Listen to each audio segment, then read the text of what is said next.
Hello everyone, welcome to texture cam. आज हम लोग बात कर रहे हैं इलेक्ट्रोकेमिस्ट्री के श्योर शॉट के बारे में। काफ़ी लोगों ने डिमांड की थी कि सर श्योर शॉट चाहिए इलेक्ट्रोकेम का, तो इलेक्ट्रोकेम का यार श्योर शॉट लेके मैं आ गया हूँ।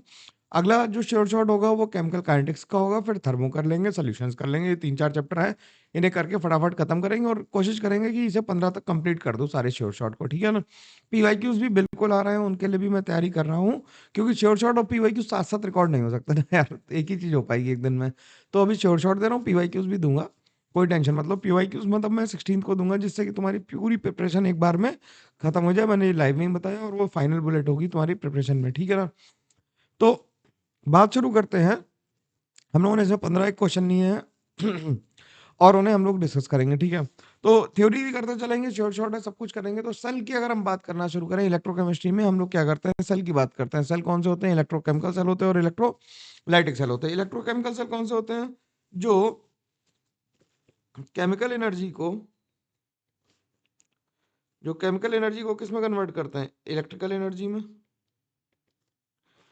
जो केमिकल एनर्जी को इलेक्ट्रिकल एनर्जी में कन्वर्ट करते हैं। और इलेक्ट्रोलाइटिक सेल वो होते हैं जो इलेक्ट्रिकल एनर्जी को केमिकल एनर्जी में कन्वर्ट करते हैं।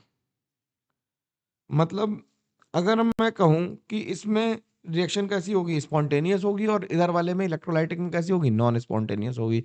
तो नॉन स्पॉन्टेनियस रिएक्शन को इलेक्ट्रिसिटी प्रोवाइड करके स्पॉन्टेनियस बना देना इलेक्ट्रोलाइटिक सेल का काम है। और जो अपना इलेक्ट्रोकेमिकल सेल का काम है वो स्पॉन्टेनियस केमिकल रिएक्शन से वर्क करा के क्या करना, सेल को रिट्रीव करना। तो इलेक्ट्रोकेमिकल सेल बेसिकली दो तरह के होते हैं। कौन कौन से? केमिकल सेल और कंसंट्रेशन सेल। कौन कौन से तरह के हैं? केमिकल सेल और कंसंट्रेशन सेल। केमिकल सेल कौन से होते हैं? जिनमें एक नेट केमिकल रिएक्शन होती है जिससे कि करंट फ्लो करता है, ठीक है। एक नेट केमिकल रिएक्शन होती है जिससे करंट फ्लो करता है। और कॉन्सेंट्रेशन में क्या होता है? चेंज इन कंसंट्रेशन की वजह से क्या होता है? करंट फ्लो करता है सेल के अंदर। कैसे करेगा अभी हम लोग एक बात सबको डिटेल में देखेंगे। अगर हम सब बात करें एग्जाम्पल ऑफ केमिकल सेल की, तो सबसे जो इंपॉर्टेंट सेल है वो कौन सा है? डेनियल सेल है। कौन सा है? डेनियल सेल है। डेनियल सेल क्या करता है? डेनियल सेल में हम क्या करते हैं कि हम लोग एक दो बीकर लेते हैं। दो बीकर में, पहले बीकर में हम लोग क्या किया, जिंक सल्फेट का हमने सोल्यूशन फिल कर दिया। जिंक सल्फेट का एक्वा सोल्यूशन लिया और इसमें जिंक की रॉड लटका दी, और इसमें हमने लिया कॉपर सल्फेट का सोल्यूशन और कॉपर की रॉड लटका दी, ठीक। जिंक सल्फेट का सोल्यूशन और कॉपर की रॉड मतलब जिंक सल्फेट का सोल्यूशन और जिंक की रॉड, और कॉपर सल्फेट का सोल्यूशन और कॉपर की रॉड। जिंक का यहाँ पे क्या होता है? जिंक का ऑक्सीडेशन होता है। एनोड पे क्या होता है? ऑक्सीडेशन। एनोड पे क्या होगा? ऑक्सीडेशन। और एनोड हमेशा कहाँ पे होगा? एनोड हमेशा लेफ्ट में होगा। तो हम इसे लिख सकते हैं ऐसे। तुम अगर याद करने के पर्पज से लिखना चाहो तो लोन याद रखो, LOAN। लोन का मतलब क्या है कि लेफ्ट में हमेशा ऑक्सीडेशन होगा। क्या होगा? लेफ्ट में हमेशा ऑक्सीडेशन होगा। और लेफ्ट में ऑक्सीडेशन होगा, ए फॉर एनोड है। और एनोड है कैसा? एनोड खुद कैसा है? निगेटिव है। तो ये लोन टर्मिनोलॉजी याद रहेगी। देखो इलेक्ट्रोकेमिस्ट्री में कमेंट करके बताना कि ज्यादातर लोगों के सवाल इस बात पे गलत हो जाता है कि सर आंसर तो न्यूमेरिकल वैल्यू तो सेम आ रहा है, लेकिन हमें प्लस माइनस में कंफ्यूजन हो जाता है। वो इसलिए होता है क्योंकि हमें प्रिसाइज थ्योरी नहीं पता है, इसलिए प्लस माइनस की गड़बड़ होती है। अदरवाइज प्लस माइनस की गड़बड़ होने का कहीं से कहीं तक कोई स्कोप नहीं है। तो लेफ्ट साइड पे क्या है हमारे पास? लेफ्ट साइड पे एनोड है जो निगेटिव इलेक्ट्रोड है। निगेटिव इलेक्ट्रोड से क्या निकलेंगे? इलेक्ट्रॉन निकलेंगे, जो कहाँ जाएंगे? पॉजिटिव इलेक्ट्रोड पे जाएंगे। पॉजिटिव इलेक्ट्रोड कौन हो जाएगा? पॉजिटिव इलेक्ट्रोड हो जाएगा कैथोड। कैथोड पे होगा क्या? जब इलेक्ट्रॉन पहुंच रहे हैं तो कैथोड पे क्या होगा? रिडक्शन। तो कॉपर 2+ रिड्यूस हो जाएगा किसमें? कॉपर में। और यहाँ पे जिंक हो जाएगा ऑक्सीडेशन। तो तुम अगर इसे याद रखना चाहो तो मेरे को बुलाने का तरीका देख लो कि AOCR कर लो। एनोड पे ऑक्सीडेशन होगा और कैथोड पे रिडक्शन होगा। यार मेरा नाम तो याद रहेगा ना? एनोड पे ऑक्सीडेशन और कैथोड पे रिएक्शन। तो मेरे को बुला लो, AOCR कर लो, है ना, ठीक। तो इससे याद रहेगा। कैथोड रिडक्शन तो याद रहेगा, मेरा नाम है यार, याद रखना आराम से। तो ऑक्सीडेशन क्या होता है? Loss of electron is oxidation, gain of electron is reduction. ये बात सबको पता है, मैं मान लेता हूँ। और यार जल्दी से कमेंट करके बताना कि सर कि शॉर्ट शॉर्ट और कौन कौन से चाहिए। मैं बिल्कुल, मेरे को पता है कौन कौन से चाहिए, मैं वो दे रहा हूँ। लेकिन तुम्हें कुछ स्पेसिफिक डिमांड हो तो वो भी लिख देना। और चैनल को लाइक शेयर जरूर करना यार। बहुत ज़्यादा दूर तक चलना हम लोगों को, है ना। तुम चाहते हो ना कि मैं बहुत दिन तक पढ़ाऊँ, तो फिर लगातार हम लोगों को आगे बढ़ते जाना है। अब एनोड पे क्या होता है? एनोड पे होता है ऑक्सीडेशन। एनोड पे क्या होता है? एनोड पे होता है ऑक्सीडेशन, ठीक। और ऑक्सीडेशन की अगर हम हाफ सेल पे जो रिएक्शन हो रही है उसमें क्या हो रहा है? जिंक सॉलिड था, ये कन्वर्ट हो गया किसमें, जिंक +2 में और एक्वस में +2 इलेक्ट्रॉन्स हो गए। तो जिंक का ऑक्सीडेशन हुआ, कैथोड पे क्या हुआ, रिडक्शन। रिडक्शन हुआ तो कॉपर 2+ ने 2 इलेक्ट्रॉन्स ले लिए और ये एक्वस था और ये किस में कन्वर्ट हो गया, कॉपर सॉलिड में। सिंपल सी बात है, इसमें कोई तकलीफ की बात नहीं है। ठीक, अब जब इलेक्ट्रॉन देखो यहां से यहां जा रहे होंगे, लेफ्ट से राइट में जा रहे हैं इलेक्ट्रॉन, लेफ्ट से राइट में इलेक्ट्रॉन जा रहे हैं, तो क्या होगा, एक तरफ इलेक्ट्रॉन एक्सेस में प्रेजेंट हो जाएंगे। तो हम क्या करते हैं, उससे कंपनसेट करने के लिए बीच में एक यू ट्यूब लगा देते हैं, जिसे हम कहते हैं, जिसके अंदर क्या भरा हुआ है, सॉल्ट ब्रिज भरा हुआ है। क्या भरा हुआ है, सॉल्ट ब्रिज। सॉल्ट ब्रिज में कौन सा सोल्यूशन लेते हैं, या तो जिलेटिन लेते हैं, या अगर अगर लेते हैं, या फिर केसीएल सोल्यूशन ले लेते हैं। सॉल्ट ब्रिज की कुछ खास बातें हैं जो हम लोग डिस्कस करेंगे, लेकिन अभी फिलहाल के लिए बात करते हैं कि सॉल्ट ब्रिज होता है। ओवरऑल रिएक्शन अगर हम बनाने की कोशिश करें तो ओवरऑल रिएक्शन क्या बन जाएगी, ओवरऑल रिएक्शन अगर हम बनाएंगे तो हम क्या कहेंगे कि कैथोड पे क्या हुआ था, कैथोड पे रिडक्शन हुआ था, कॉपर 2+ एक्वस कन्वर्ट हो गया था किसमें, कॉपर में। और एनोड पे ऑक्सीडेशन हुआ था, भाई लोग सब लोग कनेक्टेड फील कर रहे हैं। Zn2+ एक्वस था, इसमें -2 इलेक्ट्रॉन्स हुए, सॉरी Zn सॉलिड था, इसमें -2 इलेक्ट्रॉन हुए, Zn2+ एक्वस बन गया। दोनों को ऐड करके लिख दो मेरे भाई, दोनों को ऐड करके लिख दोगे, दोनों को ऐड करके लिखो, क्या बन जाएगा, copper 2+ aqueous plus zinc solid gives Zn2+ aqueous plus copper solid. बन जाएगी इक्वेशन आसानी से, इसमें कोई तकलीफ, किसी को कोई परेशानी नहीं होनी चाहिए, है ना। अब क्या हुआ कि इनिशियली क्या था कि एनोड कैसा था हमारे पास, लेफ्ट साइड में नेगेटिव चार्ज था, और राइट साइड में क्या था, पॉजिटिव चार्ज था इनिशियली। लेकिन जैसे जैसे इलेक्ट्रॉन ट्रांसफर होते जाएंगे होते जाएंगे होते जाएंगे, क्या होगा, आफ्टर सम टाइम क्या होगा कि एनोड जो होगा वो हमारा पॉजिटिव होने लगेगा, और इलेक्ट्रॉन यहाँ पे आएंगे तो इलेक्ट्रॉन यहाँ पे इकट्ठे होने लगेंगे। तो उन्हें खत्म करने के लिए, उन्हें इस जंक्शन पोटेंशियल को खत्म करने के लिए हम क्या करते हैं, सॉल्ट ब्रिज का यूज करते हैं। तो फंक्शन ऑफ सॉल्ट ब्रिज क्या होता है, फंक्शन ऑफ सॉल्ट ब्रिज होता है, the main function of salt bridge is to maintain the electrical neutrality, electrical neutrality को मेंटेन रखना। ये लाइंस बहुत इंपॉर्टेंट है, पेपर में डायरेक्ट पूछी जाती हैं, इसलिए इस बात को मैं थ्योरी पे भी तवज्जो दे रहा हूँ, क्योंकि इलेक्ट्रोकेमिस्ट्री के डायरेक्ट सवाल लाने से फायदा नहीं होता किसी को भी, थ्योरी भी करनी पड़ेगी। ठीक, ये क्या करता है, दूसरा काम इसका सर्किट कंप्लीट करना है, इलेक्ट्रॉन फ्लो को चालू रखता है, क्योंकि एक तरफ से चले गए तो दूसरी तरफ से लौट के भी तो आने चाहिए ना। ठीक है, हमारे सर कहते थे कि क्या दरबार का नियम है कि जो जितने सिपाही जाएंगे उतने वापस भी आने चाहिए। ठीक है, और ये लिक्विड जंक्शन पोटेंशियल को भी क्या कर देता है, लिक्विड जंक्शन पोटेंशियल को मिनिमाइज कर देता है, जिससे कि सर्किट कंप्लीट रहता है और हार्म नहीं करता। ठीक, कैरेक्टरिस्टिक्स ऑफ इलेक्ट्रोलाइट कैसी होनी चाहिए, अब हमने इलेक्ट्रोलाइट भरा था केसीएल अगर अगर सोल्यूशन या जिलेटिन, तो उसकी कैरेक्टरिस्टिक क्या होनी चाहिए, electrolyte should not react with electrolyte of the cathode और एनोड। हम ऐसा इलेक्ट्रोलाइट नहीं ले सकते जो कैथोड या एनोड में से किसी एक से भी रिएक्ट कर पाए। ठीक है, तो हम ऐसा इलेक्ट्रोलाइट चूज नहीं करेंगे। ठीक, आयनिक मोबिलिटी और कैटायन और एनायन कैसी होनी चाहिए, सेम होनी चाहिए, जिससे कि ऐसा ना हो कि कैटायन पहले पहुंच जाए और एनायन बाद में पहुंचे। ठीक है, तो आगे बढ़ते हैं। इलेक्ट्रोड पोटेंशियल क्या होता है, इलेक्ट्रोड पोटेंशियल देखो, किसी भी चीज की एब्सोल्यूट वैल्यू निकालना केमिस्ट्री या फिजिक्स में काफी मुश्किल काम होता है, तो हम लोग क्या करते हैं, रिलेटिव चीज निकालते हैं। तो इम्पॉसिबल होता है ईएमएफ हाफ सेल का निकालने के लिए, तो हम लोग क्या निकालते हैं, एक सेल का EMF with respect to other cell निकाल लेते हैं, इसे हम कहते हैं क्या, इलेक्ट्रोड पोटेंशियल। और रेफरेंस इलेक्ट्रोड जिसके लिए, जिससे सारे और जो हम लोगों ने इलेक्ट्रोड पोटेंशियल ई नॉट की वैल्यूज निकाली हैं, वो किसके लिए अगेंस्ट निकाली है, एस एच ई के, शी के अगेंस्ट निकाली है। शी मतलब शी वाली शी नहीं है, एस एच ई मतलब स्टैंडर्ड हाइड्रोजन इलेक्ट्रोड। ठीक है, एस एच ई का मतलब स्टैंडर्ड हाइड्रोजन इलेक्ट्रोड है, इसका नाम मतलब स्टैंडर्ड हाइड्रोजन इलेक्ट्रोड है। और स्टैंडर्ड हाइड्रोजन इलेक्ट्रोड का जो ईएमएफ लिया गया है वो कितना लिया गया है, 0 लिया गया है। तो इसके अगेंस्ट ही किसी को भी हम कहेंगे कि कोई ऑक्सीडाइजिंग एजेंट है या रिड्यूसिंग एजेंट है, इसके रिस्पेक्ट में ही कहेंगे। अब बात करते हैं how to assign the sign of electrode potential. Oxidation potential अगर हमें किसी सेल का गिवन है और वो पॉजिटिव है, ठीक है, तो वो हमेशा कैसे एक्ट करेगा, एनोड की तरह एक्ट करेगा। और रिडक्शन पोटेंशियल अगर नेगेटिव गिवन है तो वो कैसा अटैक, मतलब कैसा होगा, अगर किसी का ऑक्सीडेशन पोटेंशियल में +x दे रखा है तो, या प्लस दे रखा है, तो उसी का रिडक्शन पोटेंशियल जो होगा वो नेगेटिव होगा। अगर हम ये मान लें कि ऑक्सीडेशन पोटेंशियल अगर किसी का एक्स है तो उसका रिडक्शन पोटेंशियल कितना होगा, माइनस एक्स। जैसे अगर हम ई नॉट ऑफ कॉपर से कॉपर 2+, ये नोटेशन पढ़ना सीखो। ये क्या है, कॉपर से कॉपर 2+ गया, कहां से गया, कॉपर से कॉपर 2+ गया, तो ये क्या है, ऑक्सीडेशन पोटेंशियल है।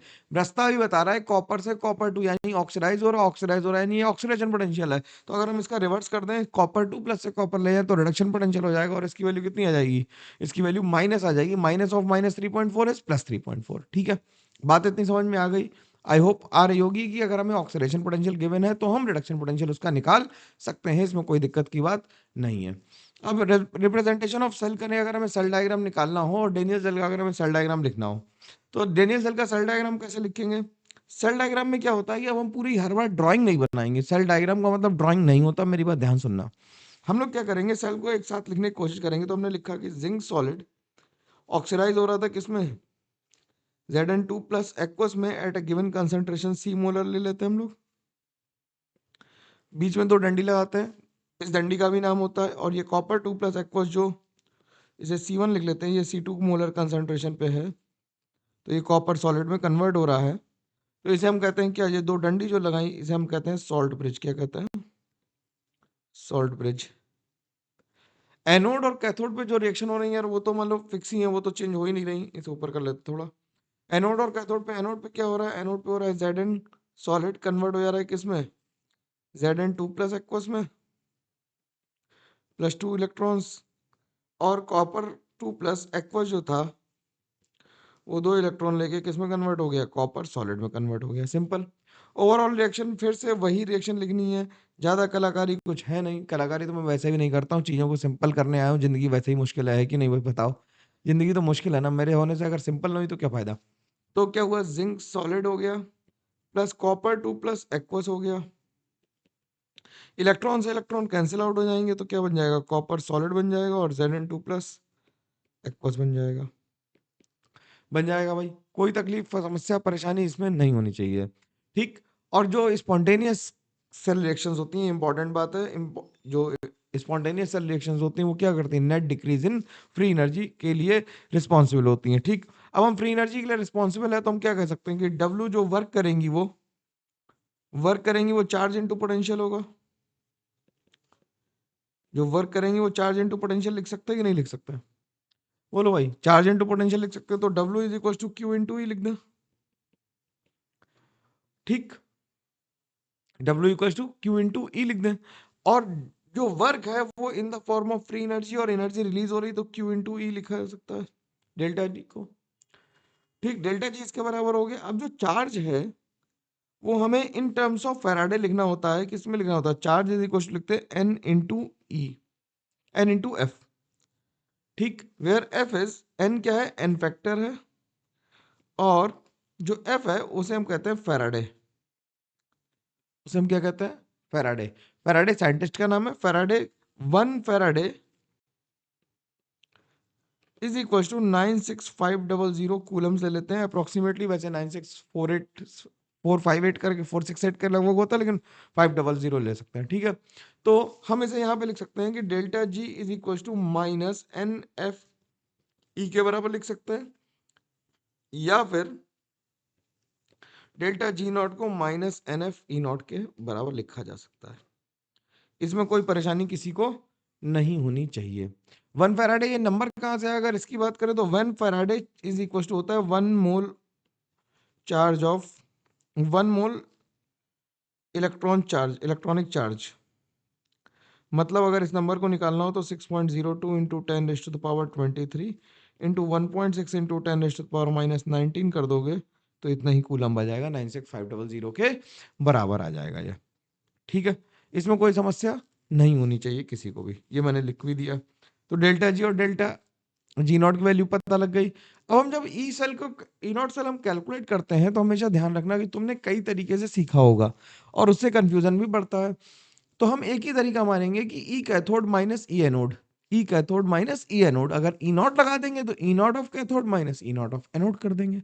सिंपल। कि हम क्या करेंगे, हमेशा यही फॉर्मूला यूज करेंगे। ठीक है, और जो ई नॉट या ई नॉट ए या ई नॉट सी या ई सी और ई ए जो भी लेंगे वो हम हमेशा क्या लेंगे, रिडक्शन पोटेंशियल लेंगे। ये बहुत बहुत जरूरी बात है। हम क्या लेंगे हमेशा, वो रिडक्शन पोटेंशियल ही लेंगे, रिडक्शन पोटेंशियल के अलावा कुछ नहीं लेंगे, ऑक्सीडेशन पोटेंशियल कभी यूज नहीं करेंगे। ठीक रही बात। तो ई सेल कैसे निकालेंगे या ई नॉट सेल कैसे निकालेंगे, ई cathode E not of cathode minus E not of anode निकालेंगे। ठीक है, बात समझ में आनी चाहिए इतनी। अब कुछ छोटी छोटी बातें हैं कि ई नॉट कैसी प्रॉपर्टी है, इंटेंसिव प्रॉपर्टी। ये इंपॉर्टेंट पॉइंट्स हैं जो थ्योरेटिकल क्वेश्चंस में बहुत काम आएंगे, वेरी इंपॉर्टेंट लिख देता हूं इसे, ये जरूर ध्यान रखने हैं कि ई नॉट सेल जो है वो कैसी प्रॉपर्टी है, इंटेंसिव प्रॉपर्टी है और वो एडिटिव नहीं होती। ठीक, हम लोग उसे ब्लंटली इसलिए ऐड कर देते हैं क्योंकि दोनों तरफ नंबर ऑफ इलेक्ट्रॉन सेम होते हैं, तो डायरेक्टली ऐड या सब्सट्रैक्ट कर सकते हैं, अदरवाइज उसे डायरेक्टली ऐड या सब्सट्रैक्ट नहीं कर सकते। हम लोग जी को कर सकते हैं, मतलब जी नॉट को या जी को हम लोग कर सकते हैं ऐड या सब्सट्रैक्ट, लेकिन हम लोग ई नॉट को ऐड या सब्सट्रैक्ट नहीं कर सकते। हम लोग जब कर रहे होते हैं, तुम सारे लोगों ने किया होगा, और ये जो गलती है वो इग्नोर होके सही हो जाती है अपने आप, लेकिन हम लोग ध्यान रखेंगे कि जब भी हम ई नॉट और ई सेल को यूज करें तो हम क्या करें, डेल्टा जी को यूज करें, ना कि ई सेल को। ठीक है, जैसे हम डेंसिटीज को ज्यादा ऐड नहीं कर सकते ना, कि ऑयल की डेंसिटी D1 है, वाटर की डेंसिटी D2 है, तो overall density D1 plus D2/2 हो जाएगी, या D1 माइनस D2 हो जाएगी, या D1 इंटू D2, कुछ नहीं कह सकते उसके लिए। ठीक है, तो वो एडिटिव नहीं है। लेकिन डेल्टा जी कैसी है, एक्सटेंसिव प्रॉपर्टी है और एडिटिव है। ठीक है, जैसे कि मास होता है। जो ई नॉट सेल है, ई नॉट सेल है वो इस बात पे डिपेंड करता है कि मेकअप कैसा हुआ है, सेल के दो इलेक्ट्रोड्स को यूज करके बनाए। मेकअप मींस फ्रॉम विच, इसे लिख देता हूं from which, from what electrodes, ऐसा लिख देते हैं, from what electrodes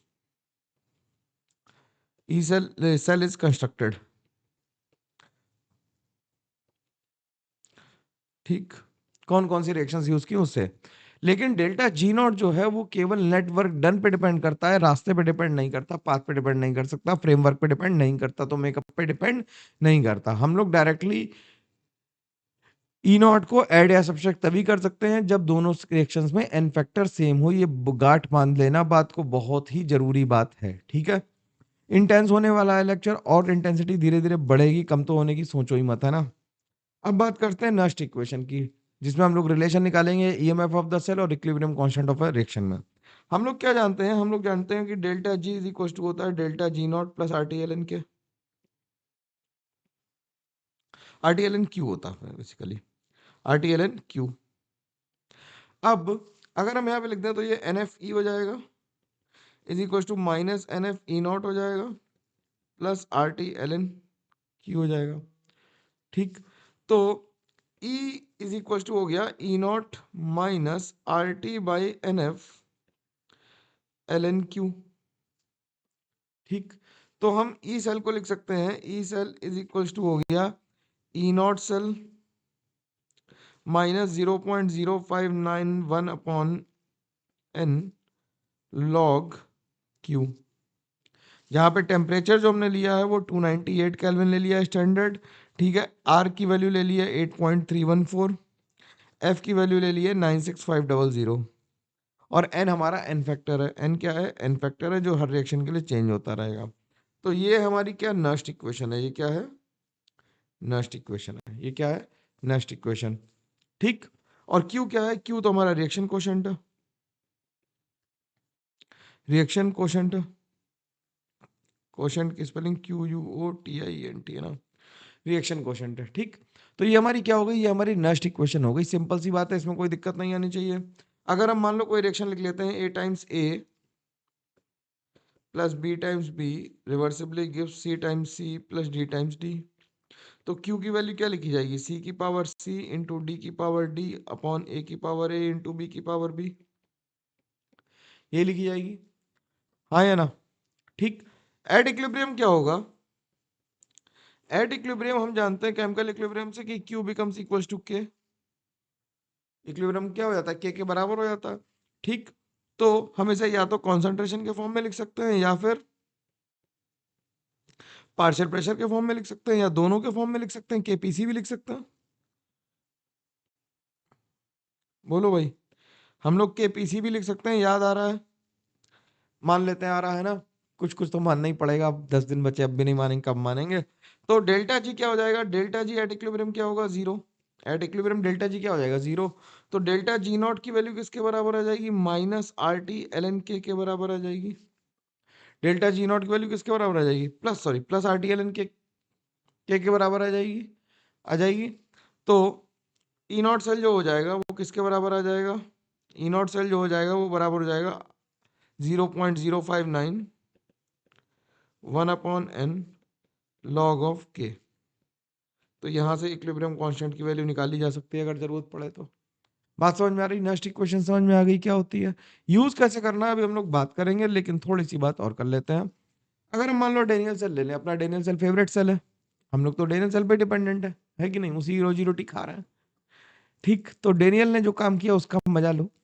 Daniel cell क्या कर रहा है, डेनियल सेल हमें एक सेल दिया हुआ है, कैथोड एनोड की रिएक्शन लिखी है, वो हमें इसके लिए क्यों लिखना है बेटा, क्यों लिखोगे तो क्या होगा, क्यों लिखते समय हम सॉलिड्स को कंसिडर नहीं करते तो क्या लिखेंगे, Zn2 plus aqueous divided by copper 2 plus aqueous. तो अगर हम इसे कंसंट्रेशन के फॉर्म में लिख दें तो ये एनोड पे है, तो हम इसे लिख सकते हैं एनोड का कॉन्सेंट्रेशन डिवाइडेड बाई कैथोड पे कॉन्सेंट्रेशन लिख सकते हैं। तो हम क्या लिखेंगे कि ई सेल जो हो गया वो हो गया E not of cathode minus E not of anode. अगर हमें ई सेल नहीं पता तो हम ई नॉट सेल भी ऐसे ही निकाल लेंगे, माइनस 0.0591/2। इस रिएक्शन में एन फैक्टर कितना है, 2 है, लॉग ऑफ, अगर हम इसे लिखें तो क्या लिख देंगे, एनोड, अच्छा जनरली लिख देते हैं, यहाँ पे सीधे एन फैक्टर ही लिख देते हैं, anode concentration upon cathode concentration. और इसे याद रखने का तरीका क्या रखेंगे, कौन ऊपर है कौन नीचे है, तो भैया सब लोग घर में एसी यूज करते हो तो एसी ऐसा याद रख लेना कि A/C आ रहा है तो एसी है ये, ठीक है, बिल्कुल अच्छे से याद रह पाएगा, कोई परेशानी इसमें नहीं आएगी, मैं मान ले रहा हूँ ऐसा, और आनी भी नहीं चाहिए। ठीक, ये जनरल इक्वेशन मैंने लिख दी है। अगर इसे इसके लिए लिखना है तो इसके लिए भी लिख लो, देखो इसके लिए क्या लिखेंगे, E cell is equal to E not of cathode, कैसे लिखेंगे, कॉपर 2 प्लस से copper minus E not of zinc 2 plus से जिंक माइनस 0.0591/n। एन की वैल्यू 2 है यहाँ पे, एन की वैल्यू कितनी है, ऊपर वाली रिएक्शन चेक करो, एन की वैल्यू कितनी है, 2 इलेक्ट्रॉन्स आ रहे हैं ना दोनों रिएक्शन में, तो एन की वैल्यू कितनी हो गई, एन की वैल्यू हो गई 2, तो यहाँ पे 2 लिख दो, लॉग ऑफ, ऊपर क्या था Zn था तो Zn2 प्लस हो गया डिवाइडेड बाय Cu2 प्लस हो गया। I hope I am very clear, कोई प्रॉब्लम नहीं है किसी को, ठीक। तो जनरल इक्वेशन ये ऐसे लिखी जा सकती है, इसमें कोई प्रॉब्लम की बात है नहीं। अब अगर हमें एप्लीकेशन करना हो नेक्स्ट इक्वेशन का, जिसके सवाल पेपर में आते हैं, ठीक, एप्लीकेशन ऑफ नेक्स्ट इक्वेशन में मान लो हमें किसी मेटल का ही हाफ सेल पे ही निकालना हो तो ई सेल की वैल्यू किसके बराबर हो जाएगी, ई नॉट सेल ले लेंगे और फिर क्यू की वैल्यू हमने फाइंड आउट कर रखी, क्यू की वैल्यू डायरेक्ट पुट कर देंगे। ठीक, अगर हमें पीएच निकालनी हो तो पीएच कैसे निकालेंगे, एच प्लस को हमने रिड्यूस किया किसमें, हाइड्रोजन, और जो हाइड्रोजन गैस का पार्शियल प्रेशर आया वो कितना मान लिया, 1 atm मान लिया। तो ई सेल को क्या लिखेंगे, E not cell, E not cell हमने रिडक्शन वाला लिखा, एच प्लस किस में जा रहा है, H2 में जा रहा है, तो 0.0591/1, क्योंकि एन फैक्टर कितना है यहाँ पे 1 है, सिंपल बात है, एन फैक्टर 1 आ रहा है, दिख रहा है, दिखना चाहिए भाई, दिखना चाहिए, log of PH2 upon H plus concentration. ठीक, ये हो गया किसके बराबर, पीएच के बराबर, तो इसे पीएच के बराबर रख दिया, तो ई सेल की वैल्यू माइनस में 0.0591 पीएच आ गई। ठीक है, कोई प्रॉब्लम नहीं होनी चाहिए। ठीक, अब हम इसके सवाल लगाते हैं। अब सवाल में देखो क्या कह रहा है, सवाल कह रहा है कि सवाल भी मतलब बिल्कुल प्रिसाइजली ज्यादा इधर उधर की बात किए बिना हम लोग लगाएंगे आराम से, टेंशन लिए बिना। देखो क्या कह रहा है, कह रहा है how can an electrochemical cell can be converted into electrolytic cell. अगर हमें इलेक्ट्रोलाइटिक सेल यानी कि जो स्पॉन्टेनियस रिएक्शन है उस पे अपोजिट हमें पोटेंशियल लगाना होगा, क्योंकि ध्यान सुनो कि इलेक्ट्रोकेमिकल सेल में केमिकल एनर्जी इलेक्ट्रिकल में कन्वर्ट हो रही थी, और लाइटिक में क्या हो रहा था, इलेक्ट्रिकल केमिकल एनर्जी हम लोग प्रोड्यूस कर रहे थे किससे, on behalf of electrical energy. तो अगर हमें केमिकल को इलेक्ट्रोलाइटिक में कन्वर्ट करना है तो अपोजिट पोटेंशियल लगाना पड़ेगा जिसके सेल से ज्यादा हो, मतलब बेसिकली तुम्हारे फोन में जो डिस्चार्ज हो रहा है उसे चार्ज करना पड़ेगा। तो बैटरी पहले क्या करी थी, बैटरी पहले तुम्हारे फोन से में केमिकल रिएक्शन को इलेक्ट्रिकल एनर्जी में कन्वर्ट कर रही थी, अब तुमने चार्जिंग लगाया तो उसके इलेक्ट्रोड बदलने चाहिए। इसीलिए जब तुम बैटरी को चार्ज करते हो तो दूसरी बैटरी से नहीं चार्ज होती, वो उससे हमें ज्यादा वोल्टेज की बैटरी चाहिए होती है। और इसीलिए तुम अगर ध्यान से सोचो कि तुम्हारे फोन की मान लो बैटरी है 5,000 mAh की, ठीक है, और तुमने उसमें पावर बैंक ले लिया 1,000 mAh का, तो उसे वो बहुत कम चार्ज कर पाएगा, ना के बराबर, ताकत ही नहीं होगी।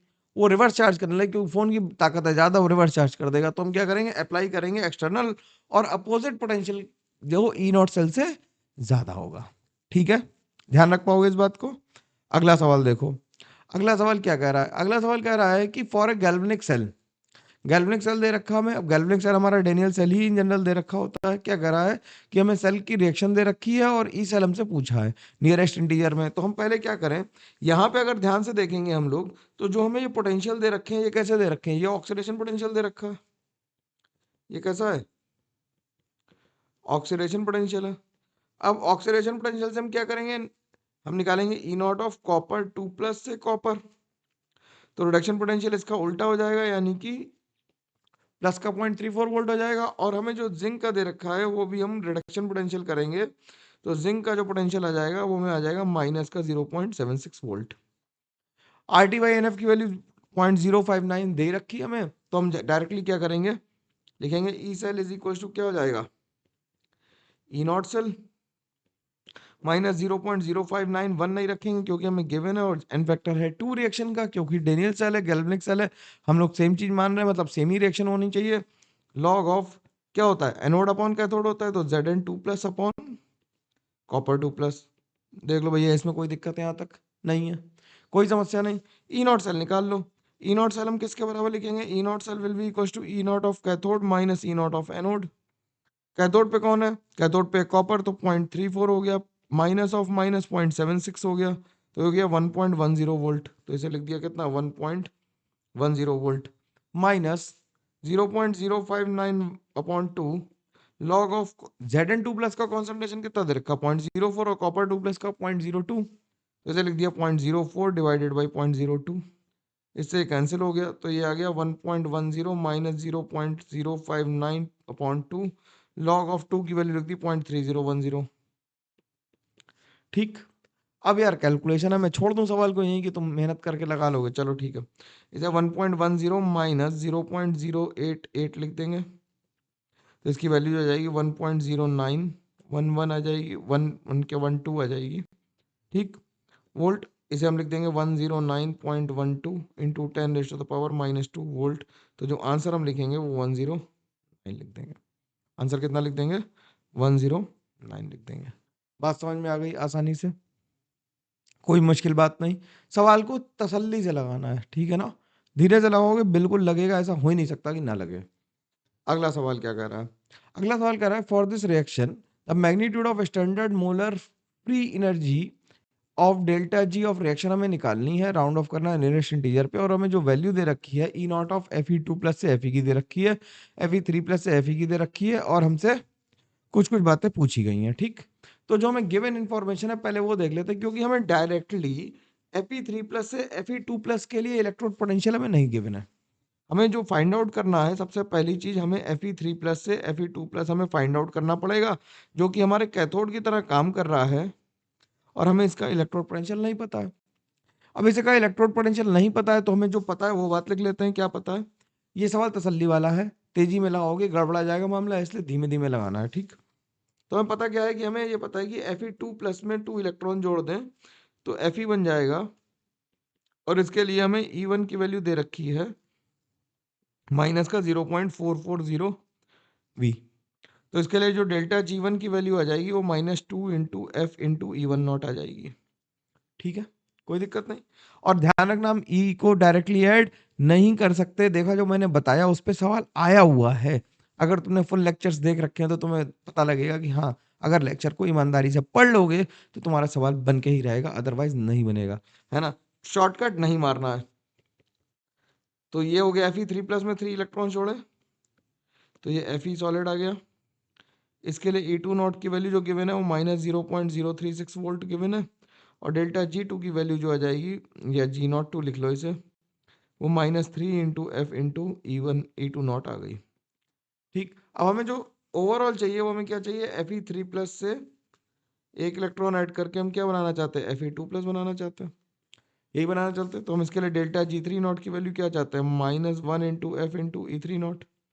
अब अगर हम डेल्टा G3 बनाने की कोशिश करें तो delta G3 naught will be equal to what, delta G2 naught minus delta G1 not.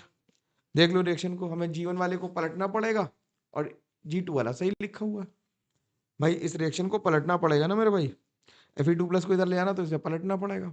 ठीक, हम लोगों ने सबकी वैल्यू पुट कर देनी है, सबकी वैल्यू पुट कर दो, क्या आ रही है -1 into F into E3 naught is equal to delta G2 naught हो गया -3 into F into point minus का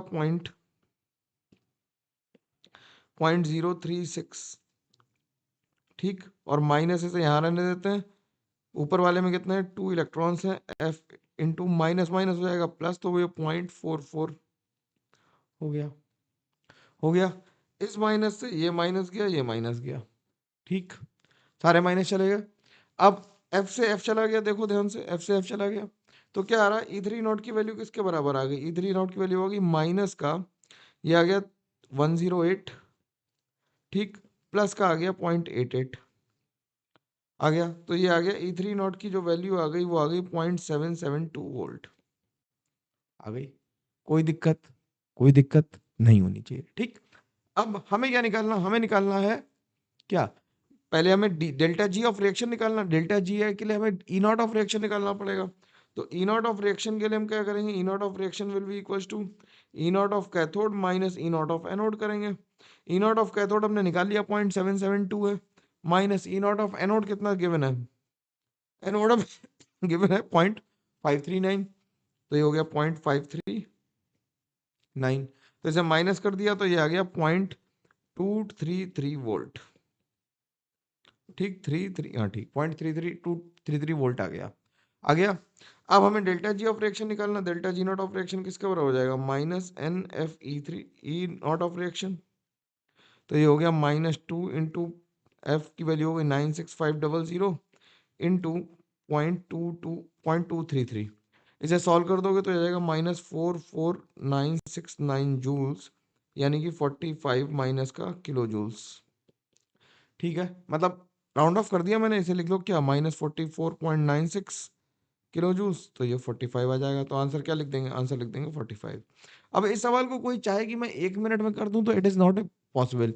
भैया एक सवाल आना इलेक्ट्रोकेमिस्ट्री, केमिस्ट्री के पेपर में भी हर सवाल को 4 ही नंबर मिलेंगे ना, ऐसा थोड़ी गणित लगा के 5 मिल जाएंगे, केमिस्ट्री में 4 ही मिलना है या 3 ही मिलना है। सबको मिले तो कुछ कुछ सवालों को तवज्जो देनी पड़ती है, सवालों को लगाना पड़ता है। ठीक, अगला सवाल क्या कह रहा है, अगला सवाल कह रहा है the cell potential of the following cell. अब हमें सेल का सेल पोटेंशियल गिवन है, pH of the solution to the nearest integer निकालनी है।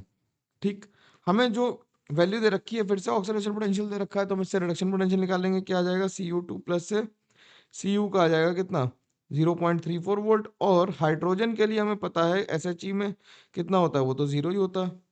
ठीक, ये एनोड हो गया हमारा, और ये क्या हो गया, ये कैथोड हो गया।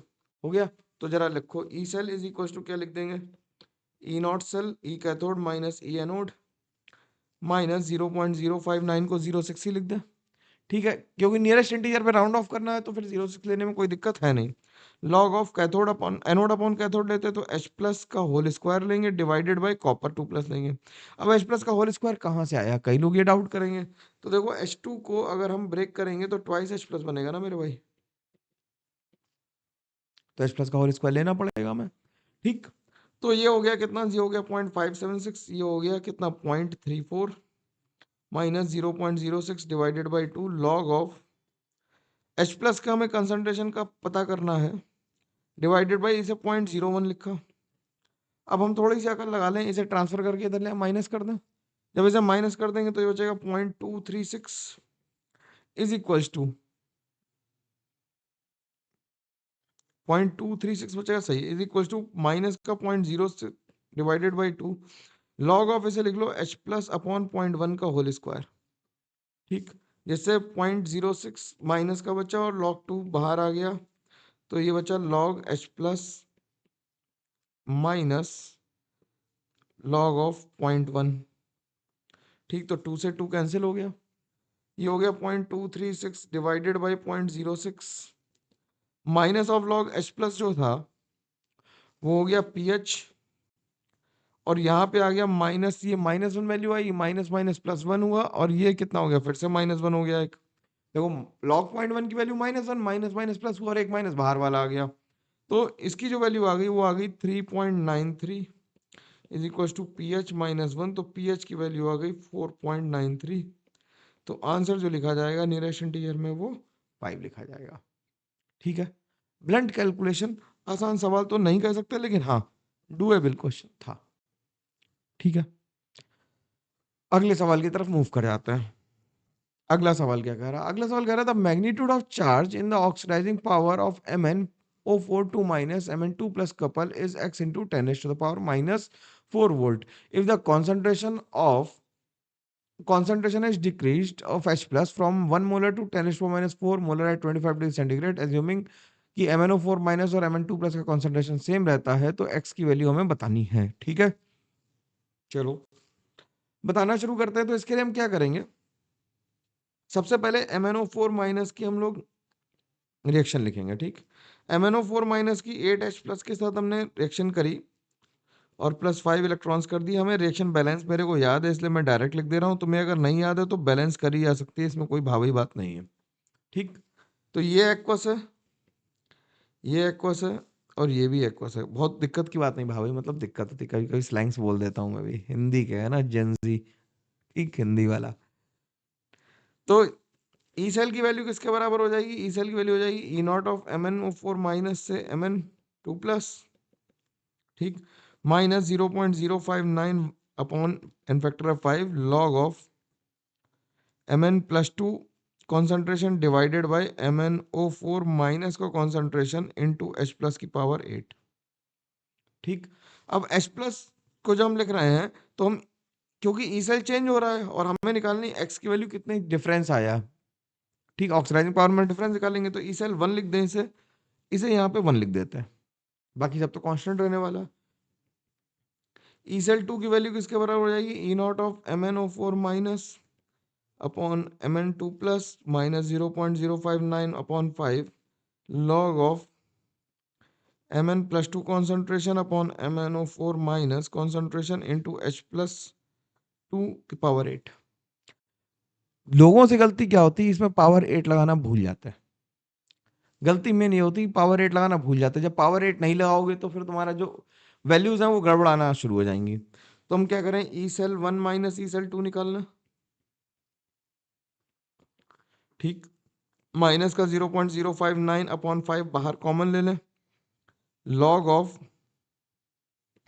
Mn2 plus upon MnO4 minus into H plus 1 की पावर 8। मेरे को 8 नहीं बनाना यार, मैं बूढ़ा हो जाऊंगा, कभी नहीं आएगा 8 बनाना। ठीक, तुम लोग बताना यार 8 अच्छा बनाता हूँ नहीं बनाता हूँ, नहीं बनाता ना, मेरे को पता है वैसे तो। H प्लस 2 की power 8 divided by Mn plus 2, यहाँ तक क्लियर है बात? तो Mn प्लस 2 से Mn प्लस 2 कट गया, इससे ये कट गया, तो ये बचा, हमें यही निकालना, E cell 1 minus E cell 2, ये हो गया माइनस का 0.0591 अपॉन 5, 8 मैं बाहर ले लूं और इसे लिख दूं log H plus 2 upon H plus 1।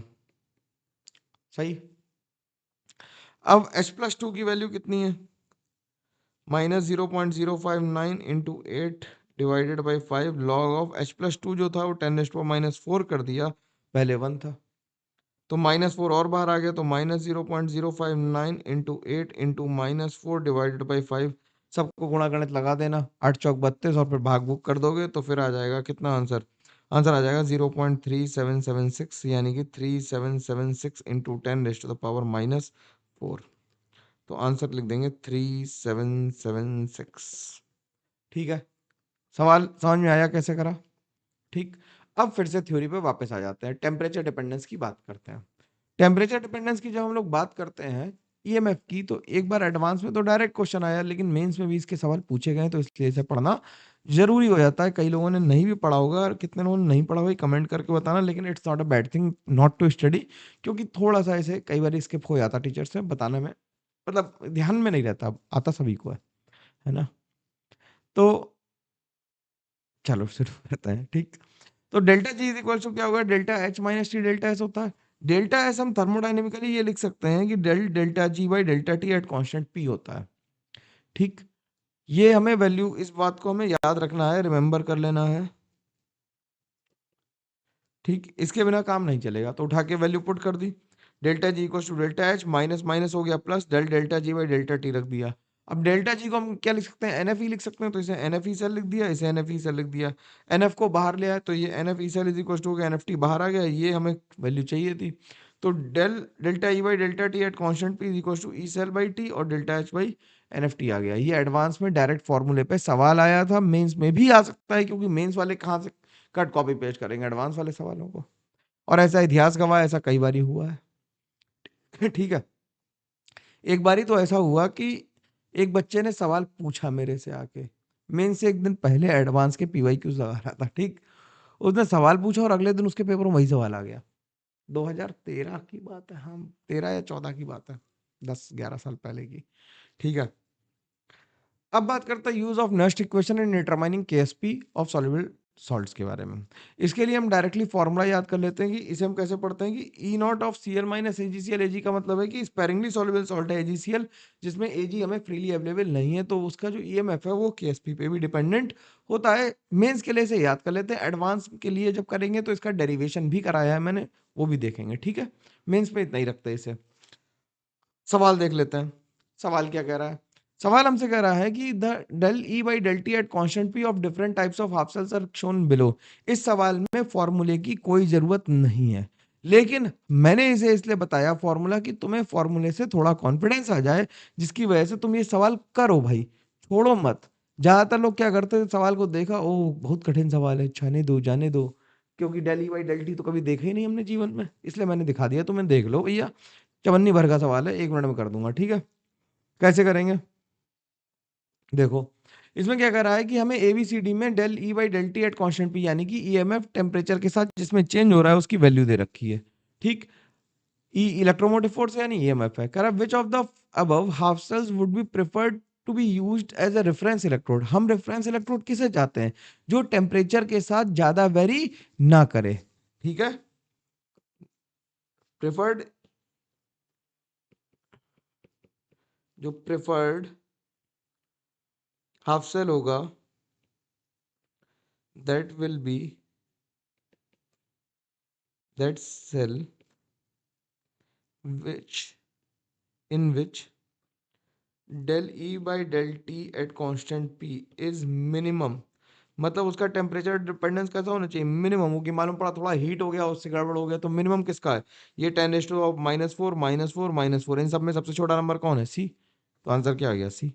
खत्म सवाल, देखा, चिल है ना, आराम से हो पाया।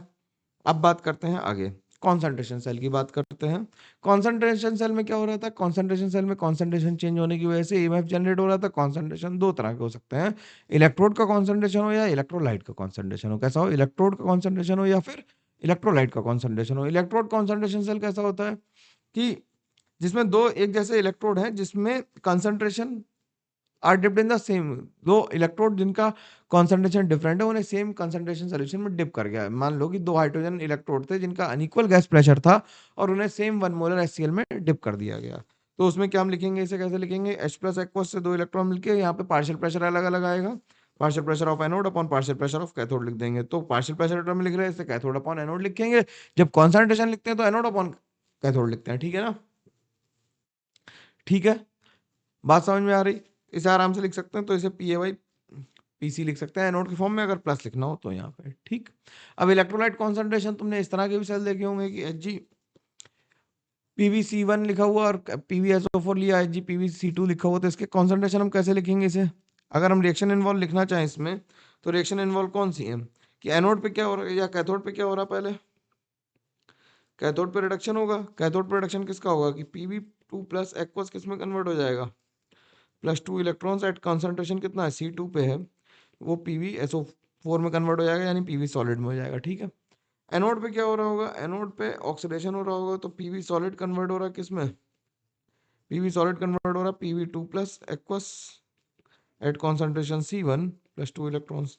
दोनों को जोड़ के लिख दो, दोनों को जब जोड़ के लिखोगे तो क्या आ जाएगा Pb2 plus aqueous at concentration C2 gives Pb2 plus aqueous at concentration C1। तो हम जब लिखेंगे कि E cell is equal to क्या लिखेंगे, ई नो अरे sorry E cell is equal to क्या लिख देंगे, is equal to E not cell लिख देंगे minus 0.0591/2 log of Pb2 plus aqueous at concentration C1 divided by Pb2 plus aqueous at concentration C2, ये लिखेंगे। इसकी value कितनी है, 0 है, और बाकी वैल्यू तुम पुट कर दोगे तो आसानी से आंसर निकल आएगा, कोई समस्या की बात नहीं है। अब जब कॉन्सेंट्रेशन समझ गए हैं तो ये तो हो गई बात किसकी, इलेक्ट्रोकेमिकल सेल की। अब हमें करनी है इलेक्ट्रोलिसिस। ये मैं जल्दी से पढ़ दे रहा हूं तुम्हारे लिए, जिससे कि तुम्हें एक रफ आइडिया मिल जाएगी हम इसे देखते कैसे, क्योंकि इससे रिलेटेड क्वेश्चन जब आता है तो बच्चा फंस जाता है कि सर पता नहीं कैसे ही करेंगे, क्या ही करेंगे। तो देख लेते क्या कर रहा है। कह रहा है during electrolysis electrical energy is converted into chemical energy. ये तो बिल्कुल ठीक बात है, इसमें तो कोई समस्या की बात है ही नहीं। तो अगर हम करें इलेक्ट्रोलिसिस ऑफ फ्यूज्ड NaCl करें, फ्यूज्ड NaCl की इलेक्ट्रोलिसिस करेंगे तो सोल्यूशन में केवल कौन है, Na+ और Cl- है। तो Na+ कहाँ जाएगा, कैथोड की तरफ। इस बार कैथोड निगेटिव है क्योंकि इलेक्ट्रोलाइटिक सेल है। कैथोड निगेटिव है क्योंकि इलेक्ट्रोलाइटिक सेल है। वो इलेक्ट्रोकेमिकल सेल था, वहां पे कैथोड पॉजिटिव था। ठीक है, और एनोड पॉजिटिव हो गया तो Na+ कहाँ गया, कैथोड पे गया, और Cl- कहाँ आया, एनोड पे आया, और एनोड पे क्या हुआ, ऑक्सीडेशन हुआ, तो Cl2 बन गया और ये Na में कन्वर्ट हो गया। सिंपल सी बात है। अब इलेक्ट्रोलिसिस ऑफ प्योर वाटर, ये बहुत इंपॉर्टेंट बात है, इसे ध्यान सुनना कि इलेक्ट्रोलिसिस ऑफ प्योर वाटर करेंगे यूजिंग इनर्ट इलेक्ट्रोड। तो क्या होगा, प्योर वाटर में H+ और OH- आयन कंसंट्रेशन सेम होता है, और 25 डिग्री सेंटीग्रेड पे वाटर का कंसंट्रेशन H+ और OH- दोनों से ज्यादा है, क्योंकि जो H+ का वाटर का कंसंट्रेशन है वो 55.55 है, लेकिन जो H+ और OH- कंसंट्रेशन है वो कितना है, 10⁻⁻7। अब इतने कम कंसंट्रेशन में तो कुछ होना जाना नहीं, पानी चारों तरफ से घेरा रहेगा, तो करंट एफिशिएंसी किसे ऑक्सीडाइज या रिड्यूस करने में खर्च हो रही होगी, उसे खर्च करने में हो रही होगी जिसका कॉन्सेंट्रेशन ज्यादा है। ठीक, तो इलेक्ट्रिसिटी सारी कंज्यूम कहाँ हो जाएगी, पानी के साथ। Therefore when the current is pass through the water the following reaction occur, यानी कि वाटर का ही रिडक्शन होगा। अब वाटर का रिडक्शन होगा तो हाइड्रोजन गैस बनेगी और OH- बनेगा। वाटर का ऑक्सीडेशन होगा तो H+ बनेगा और ऑक्सीजन गैस निकलेगी। तो अगर हम वाटर की रिएक्शन लिख दें तो इस तरह से लिखी जा सकती है, इसमें कोई दिक्कत की बात है नहीं। ठीक है ना। केस 3 क्या कर रहा है, केस 3 कर रहा है इलेक्ट्रोलिसिस ऑफ एसिडिफाइड वाटर। अगर हमने डाइल्यूट H2SO4 से वाटर को एसिडिफाई कर लिया तो उसमें क्या होगा, H+ आयन कंसंट्रेशन तो बहुत होगा, लेकिन सल्फेट आयन क्या होंगे, कम होंगे। तो जब हम कैथोड पे जाएंगे रिडक्शन करने, तो एसिडिफाइड वाटर के केस में तो H3O+ रिड्यूस होगा, और वाटर का ऑक्सीडेशन होगा या सल्फेट का ऑक्सीडेशन, दो ही का ऑक्सीडेशन हो सकता था, या तो वाटर का हो या फिर सल्फेट का हो। अब ऑक्सीडेशन होगा किसका, ऑक्सीडेशन होगा किसका, वाटर का। कौन ऑक्सीडाइज होगा, वाटर ऑक्सीडाइज होगा, क्योंकि वाटर का ऑक्सीडेशन पोटेंशियल देखो ज्यादा है और वाटर का कॉन्सेंट्रेशन भी ज्यादा है, ये रिएक्शन नहीं होगी। तो किसका ऑक्सीडेशन होगा किसका रिडक्शन होगा, ऐसे सवालों में दिक्कत आती है ना। तो हम ये कहेंगे कि जिसका ऑक्सीडेशन पोटेंशियल ज्यादा है वो पहले ऑक्सीडाइज होगा। ओवरऑल मैग्नीट्यूड नहीं देखेंगे, ओवरऑल देखेंगे। जैसे -1.23 is a bigger number than -2.01, तो जिसका ऑक्सीडेशन पोटेंशियल ज्यादा है वो पहले ऑक्सीडाइज होगा, और जिसका रिडक्शन पोटेंशियल ज्यादा है वो पहले रिड्यूस होगा। सिंपल बात है। मतलब अगर हमें ये कहना हो कि कौन सी चीज ऑक्सीडाइज होगी या कौन सी रिड्यूस होगी, तो हम ये कह सकते हैं कि जिसका ऑक्सीडेशन पोटेंशियल ज्यादा with good concentration will be oxidise preferredly. ठीक है, प्रेफरेबली कौन ऑक्सीडाइज होगा, जिसका ऑक्सीडेशन पोटेंशियल ज्यादा हो और जिसका कॉन्सेंट्रेशन भी ज्यादा हो। ठीक, इसी तरह से जिनका रिडक्शन पोटेंशियल ज्यादा हो और जिसका कॉन्सेंट्रेशन ज्यादा हो वो ही क्या होगा, रिड्यूस होगा। क्या कर रहा है, since the oxidation potential and the concentration of H2O is more than sulfate ion, the current passed will be more effectively oxidize water in comparison to sulfate. In this case the concentration of H2, if in case of H2SO4 का अगर concentration large ले लें, और large का value मतलब oxidation किसका होगा, फिर SO4 का होगा। लार्ज का मतलब है 38% से ज्यादा ले लें। 38% जो होता है वो किसमें यूज होता है, लेड स्टोरेज बैटरीज में यूज होता है। ठीक है, इसके बाद अगला केस देखते हैं इलेक्ट्रोलिसिस ऑफ एल्कलाइन वाटर। अगर हम एल्कलाइन वाटर यानी डाइल्यूट NaOH की ले लें। अब डाइल्यूट NaOH में हमारे पास क्या है कि दो चीजें हैं रिड्यूस होने के लिए। कौन कौन कौन रिड्यूस हो सकता है, या तो Na+ रिड्यूस हो सकता है या वाटर रिड्यूस हो सकता है। अब देखो किसका रिडक्शन पोटेंशियल ज्यादा है, वाटर का -0.83 है, उसका -0.27 2.7 है। बहुत मतलब Na को रिड्यूस करना तो इम्पॉसिबल के लगभग काम है। ठीक है, तो क्या होगी, कौन सी रिएक्शन होगी, इसमें वाटर का रिडक्शन होगा। इसमें क्या होगा, वाटर का रिडक्शन होगा, क्योंकि वाटर का रिडक्शन पोटेंशियल ज्यादा है। In this case Na+ ion is heavily hydrated and it's reduction potential is also very less than water, इसलिए वाटर क्या होगा, रिड्यूस होगा। सिमिलरली कैथोड पे जाओगे तो कैथोड पे क्या होगा, या तो OH- हो जाए या फिर कौन हो जाए, H2O हो जाए। अब देखो किसका ऑक्सीडेशन पोटेंशियल ज्यादा है, ऑक्सीडेशन पोटेंशियल ज्यादा OH का है, तो कौन ऑक्सीडाइज होगा, OH- ऑक्सीडाइज होगा। ठीक, तो हमने ये बात जो अभी तक बोल रहा था मैंने लिख भी दी है तुम्हारे लिए कि the species whose oxidation potential will be higher with good concentration will preferably get oxidised at anode and the species whose reduction potential is high at good concentration preferably get reduced at cathode. ठीक, अब हमें brine solution की electrolysis करनी है। अगर हमें brine solution की electrolysis करनी है तो ध्यान से सुनना मेरी बात को। ब्राइन सोल्यूशन में जो अवेलेबल आयंस है वो कौन कौन से अवेलेबल आयंस हमारे पास Na+ है, Cl- है, H+ है और OH- है। ठीक, अब Na+ को हमने रिड्यूस करना था या फिर वाटर को करना था, तो किसका रिडक्शन होगा? वाटर का होगा, ये तो ऑब्वियस बात है। ठीक, एनोड पे क्या होगा? एनोड पे क्योंकि वाटर और क्लोराइड आयन का ऑक्सीडेशन पोटेंशियल बहुत पास पास है, देखो -1.23 और -1.36, जिसकी वजह से मोमेंटरली क्या होता है, माइनर प्रोडक्ट की तरह ऑक्सीजन मोमेंटरली निकलती है। ठीक, जैसे ही ये पोटेंशियल कम हो जाता है, जैसे रिएक्शन आ गया कि पोटेंशियल कम होगा, जैसे ही पोटेंशियल कम होगा क्लोरीन निकलने लगेगी। तो क्या होगा कि ऐसे केस में जो रिएक्शन होगी वो मेनली क्लोरीन वाली होगी, लेकिन O2 जो है वो माइनर प्रोडक्ट की तरह निकलता है और इसकी वजह होती है ओवर पोटेंशियल।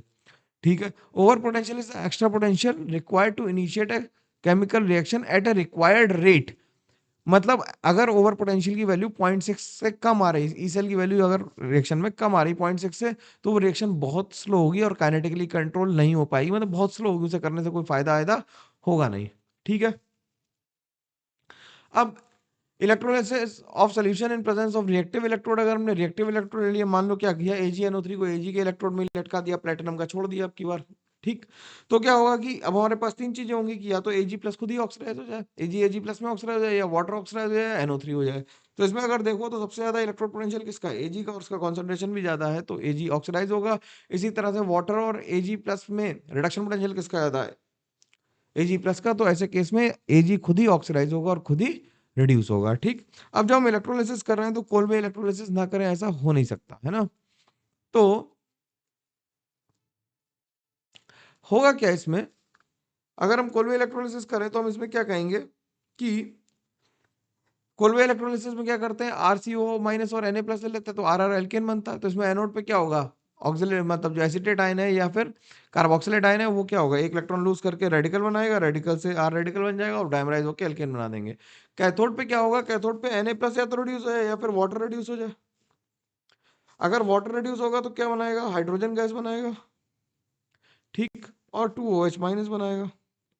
ठीक, यहाँ पे 2 इलेक्ट्रॉन्स लिख देते हैं, यही तो होगा। वाटर रिड्यूस होगा तो 2 इलेक्ट्रॉन्स, तो कौन सी रिएक्शन होगी, वाटर रिड्यूस होगा, Na+ तो रिड्यूस होने से रहा। तो जैसे जैसे रिएक्शन बढ़ेगी, पीएच बढ़ेगी कैथोडिक कंपार्टमेंट में, क्योंकि OH- बन रहा है।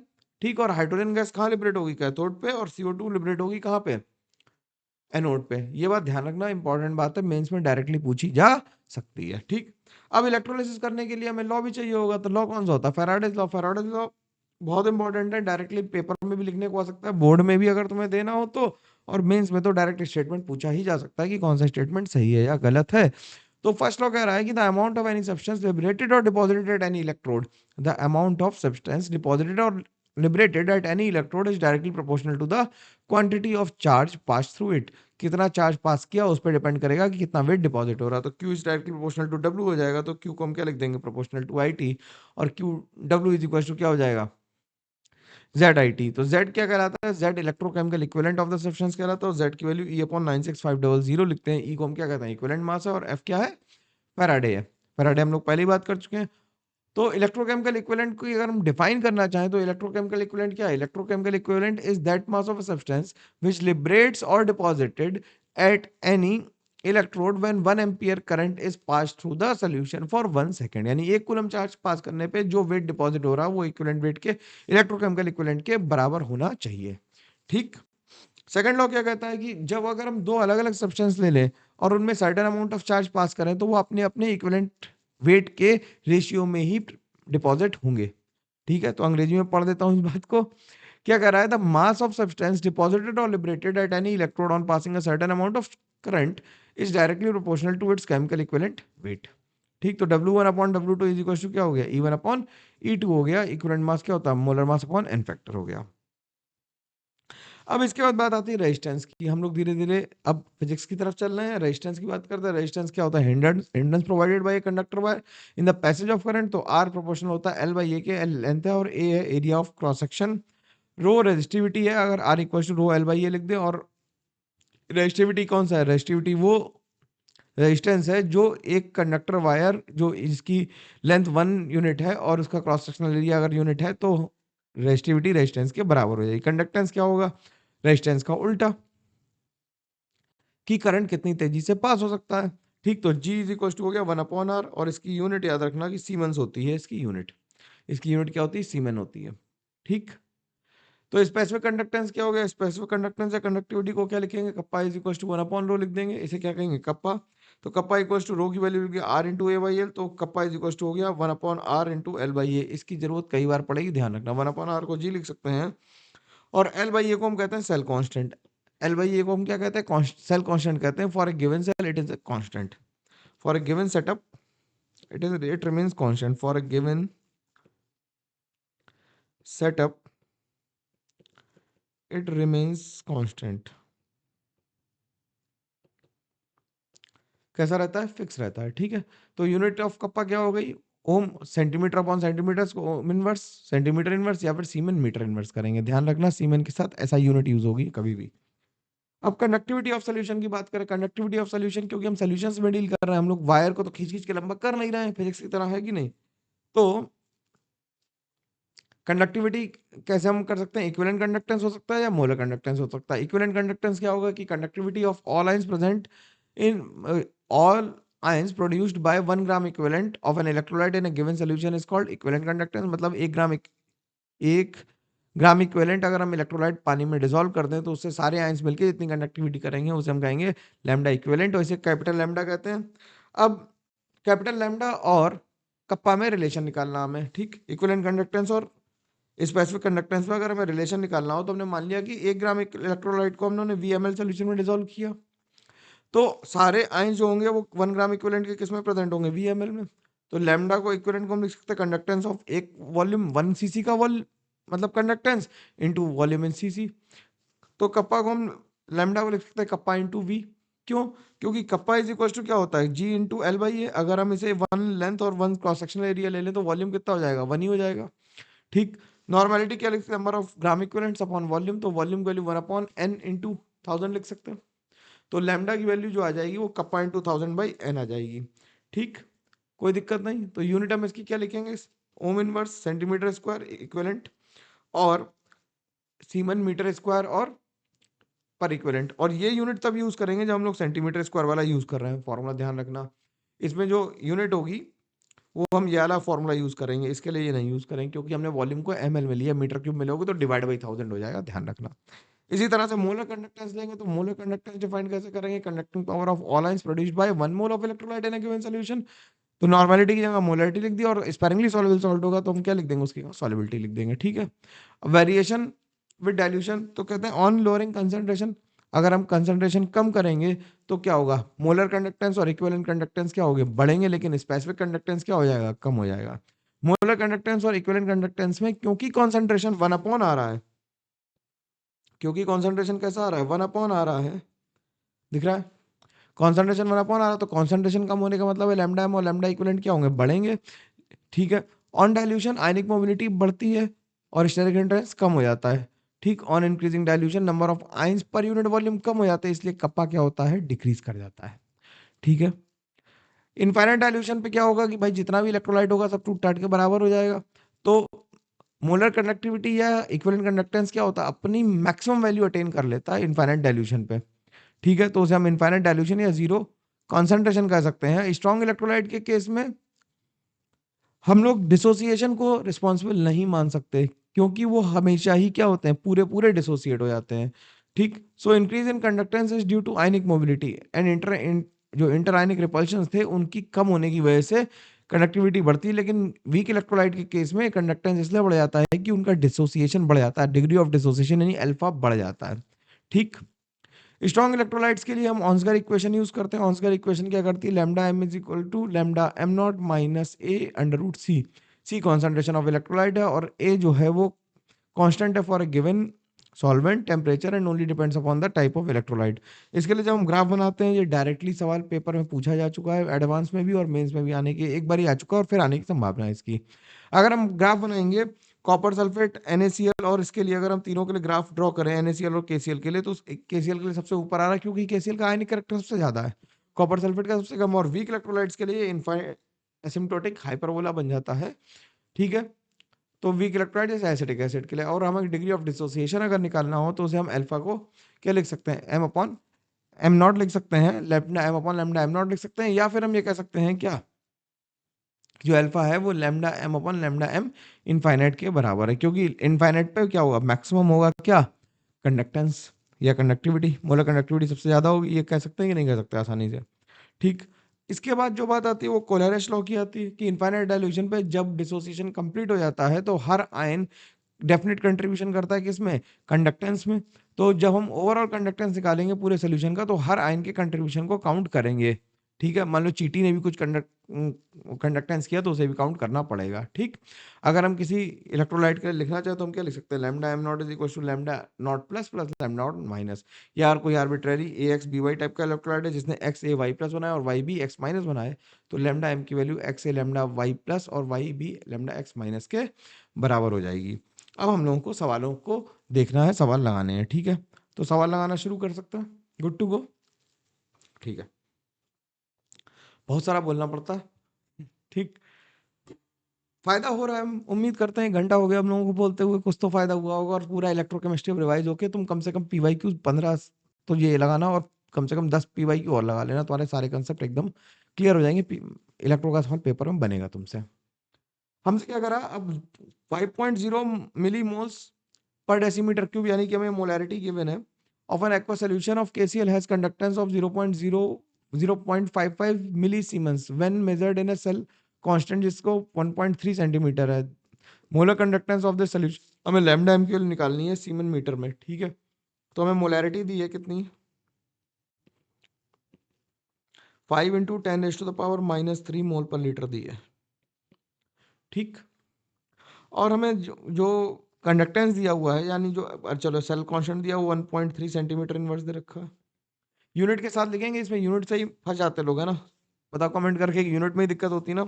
अब लैम्डा एम में हमने बताया कि अगर सीमेन में यूज करेंगे तो हम क्या लिखेंगे, kappa into kappa upon 1000 into molarity, ये लिखेंगे। ठीक, अब हमें कप्पा की वैल्यू चाहिए, कप्पा इज इक्वल टू क्या होता है, G into L by A. Conductance की वैल्यू, जी की वैल्यू दे रखी 0.55 इंटू 10⁻³ ठीक, सीमेंस। तो कप्पा की वैल्यू कितनी आ गई, कप्पा की वैल्यू आ गई 0.55 इंटू 10⁻³ इंटू, या मिली सीमेंस में निकालना है तो इंटू 3 रहने दो, इसे 0.55 मिली सीमेंस ही लिख दो। ठीक, और एल बाई ए की वैल्यू आ गई 1.3। ठीक, डिवाइडेड बाय, अब हमें इसे सेंटीमीटर को मीटर में कन्वर्ट करना, डिवाइड बाय 100 कर दें तो ये आ जाएगा 55 into 1.3 metre inverse, siemens metre inverse आ गई है। ठीक, मिली सीमन मीटर इनवर्स, सही। अब क्या हुआ, कप्पा निकल आया, लैम्डा हमें निकालना है, तो लैम्डा एम की वैल्यू किसके बराबर हो गई, 55 into 1.3 into sorry divided by 1000 into molarity हो गई 5 इंटू 10⁻³ ठीक, 10⁻³ से ये कैंसिल हो गया है, तो और ये हो गया 11, तो ये आ गया 14.3 मिली सीमेन, और ठीक सब कुछ लिख दिया, यूनिट जो दी थी, तो इसका आंसर कितना आ जाएगा, 14 आ जाएगा। यूनिट का अगर ध्यान रखोगे तो सवाल लगाने में दिक्कत होगी नहीं। हमें जो जो गिवन इन्फॉर्मेशन थी, ये गिवन था, ये गिवन था। लैम्डा एम का फॉर्मूला क्योंकि हमें सीमेन मीटर इन स्क्वायर में निकालना था तो हमने उसी में रखा इसे। जी की वैल्यू को कन्वर्ट कर लिया, हमें मीटर में कन्वर्ट करना था तो 1/1000 100 करना ही पड़ेगा सेंटीमीटर को मीटर में कन्वर्ट करने के लिए, तो वो कन्वर्जन कर दिया, डायरेक्ट फॉर्मूला लगाया और आंसर तक हम लोग पहुंच गए। ठीक, अगला सवाल क्या कह रहा है, अगला कह रहा है कि a KCl solution of conductivity 0.14 Siemens meter inverse shows a resistance of 4.19 ohm in a conductivity cell. If the cell is filled with an HCl, the resistance drops to this. The conductivity of the solution is, ठीक है, तो हमें ये पता है कि conductivity G जो है, कंडक्टिविटी जो कप्पा है उसे हम लिख सकते हैं 1/r इंटू एल बाई ए। अगर सेल सेम है तो L by A is a constant, तो हम कह सकते हैं कि L by A is equal to kappa into R. तो kappa 1 into R1 is equal to kappa 2 into R2। Kappa 1 कितना दे रखा है 0.14 इंटू आर की वैल्यू दे रखी 4.19। कप्पा 2 कितना हमें हो गया, कप्पा 2 हमें निकालना है और इसकी वैल्यू हो गई 1.03। शानदार आसान सवाल। कप्पा 3 की वैल्यू, कप्पा 2 की वैल्यू आ जाएगी 0.14 इंटू 4.19, 4.19 डिवाइडेड 1.03। सबको डिवाइड कर दो, ठीक। तो इससे ये गया, इसे डिवाइड कर दिया तो आंसर आ गया 0.5695 और हम लिख देंगे 56.95 इंटू 10⁻⁻² सीमेन मीटर इनवर्स। तो इसका आ जाएगा आंसर 57। ठीक, आसान सवाल। सवाल को पढ़ के डरना नहीं, इलेक्ट्रो का सवाल डराता ज्यादा है, समझ में कम आता है, इसलिए दिक्कत होती है। ठीक है, अगला सवाल। अगला सवाल कह रहा था molar conductivities at infinite dilution of barium chloride, sulphuric acid and hydrochloric acid are this the molar conductivity at infinite dilution of barium sulphate. तो क्या करो, एक एक करके सबको लिख लो। कोलैरिश लॉ है ये तो क्या कह रहा है कि बेरियम क्लोराइड है, तो बेरियम क्लोराइड को हमने ब्रेक कर दिया किसमें, barium 2 plus plus 2Cl minus में। ठीक, और इसकी जो हमें लेमडा की वैल्यू दे रखी है वो कितनी दे रखी है, 280 दे रखी है सेंटीमीटर स्क्वायर मोल इनवर्स। हमें उसकी चिंता करने की जरूरत नहीं क्योंकि यूनिट सबकी सेम है। ठीक, टाइम बचा लेंगे थोड़ा। H2SO4 की दे रखी है, H2SO4 कैसे ब्रेक हुआ, twice H plus plus SO4 2 minus. इसका लेमडा में दे रखा है 860।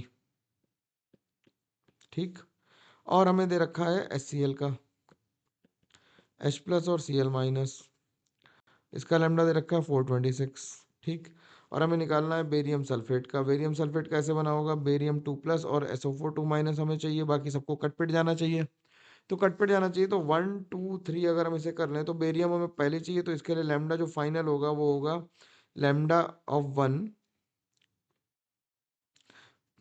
और सल्फेट भी हमें वाई चाहिए तो lambda of 2 minus 2 into lambda of 3।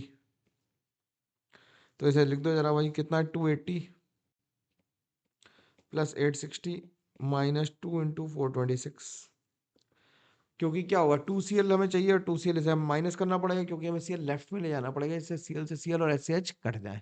ठीक, तो क्या हो गया, ये हो गया 0 8 6 14 और 100 माइनस 852, यानी इसे सॉल्व कर दो तो 288 आ गया। क्या 288 आ गया, तो 288 आंसर लिख देंगे, खत्म हुआ सवाल। यूनिट यूनिट लिखने की जरूरत ज्यादा है नहीं। ठीक, चलो अगला क्या कह रहा है। अगला कह रहा है the limiting molar conductivity of KCl is higher as compare to that of acetic acid. ऐसा तो बिल्कुल नहीं है, क्यों, क्योंकि वो तो एसिम्प्टोटिक चल रहा था, ऐसे बहुत ज्यादा थी।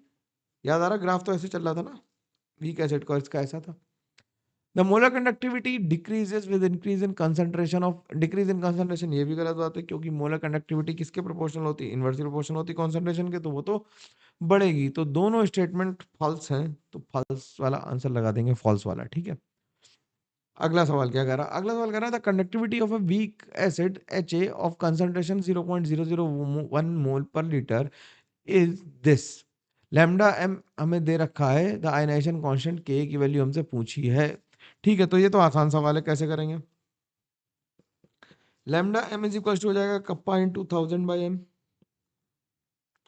ठीक, और हमें ध्यान से देखना है कि सीमेन में और सेंटीमीटर में दे रखा है, तो हमने 1000 को ऊपर ही रहने दिया।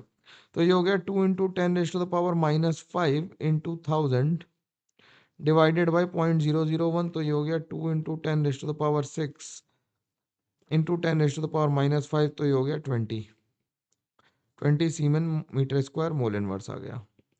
लेमडा एम की वैल्यू, अब हमें अल्फा पता है, अल्फा लेमडा एम नॉट हमें गिवन है, वो है 190 siemens centimetre square mole inverse given है ना। ये जो इन्फॉर्मेशन गिवन है उसे तो लिख ही सकता। ठीक, फॉर्मूला लगा दिया डायरेक्ट। ठीक है, तो अब क्या हुआ, अल्फा की वैल्यू किसके बराबर होती है, lambda M upon lambda M naught के बराबर होती है, याद आ रहा है। दोनों की वैल्यू रख दो, तो 20/190 हो गया, तो इसे लिख दें 2/19, 2/19 लिख दिया। अब हमें एच ए के लिए अगर निकालना है तो एच ए कैसे डिसोसिएट होता है, एच ए डिसोसिएट होता है H प्लस प्लस ए माइनस के फॉर्म में। कॉन्सेंट्रेशन T इक्वल टू 0 पे अगर इसका C है तो 0 0 है, तो T इक्वल टू T पे क्या लिखते हैं, C माइनस सी अल्फा और C अल्फा। तो K की वैल्यू किसके बराबर लिख देते हैं, C alpha square upon 1 minus alpha. ठीक, ये हमें निकालना है। सी की वैल्यू दे रखी 10⁻⁻3, अल्फा की वैल्यू हो गई 2/19 का होल स्क्वायर डिवाइडेड बाई 1 - 2/19। ठीक, तो ये हो गया 10⁻³ इंटू 4/19 इंटू 17। ठीक, अब इसे डिवाइड कर दो यार, तो इसे डिवाइड कर दोगे तो आ जाएगा 12.38 इंटू 10⁻⁻6। तो इसे आंसर लिख देंगे 12, -6 के ऑर्डर में ही निकालना था। ठीक, तो ये वो सवाल था जिसमें हमें एक्चुअली जो के और के बी है जो तुमने ऑर्गेनिक में याद किए थे वो इलेक्ट्रोकेमिस्ट्री से ही निकल के आते हैं, अलग से उसे निकाला नहीं जा सकता। ठीक है, इतनी बात समझ में आनी चाहिए आराम से। अगला सवाल क्या कह रहा है?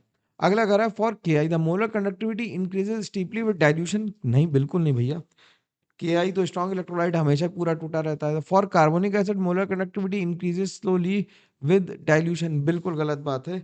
क्यों? क्योंकि ये तो एसिम्प्टोटिक होता है, फिर से वही बात है, तो दोनों ही स्टेटमेंट गलत हो गए। तो आंसर क्या लगा देंगे? आंसर हम लगा देंगे दोनों स्टेटमेंट हमारे क्या हो गए? फॉल्स हो गए। दोनों स्टेटमेंट क्या हो गए? फॉल्स हो गए। ठीक, अगला सवाल क्या कह रहा है? अगला सवाल कह रहा है for a strong electrolyte a plot of molar conductivity against concentration to the power 1/2 is a straight line with the negative slope, the correct unit of the slope. तो lambda M is equal to answer equation है lambda M not minus A root C होता है।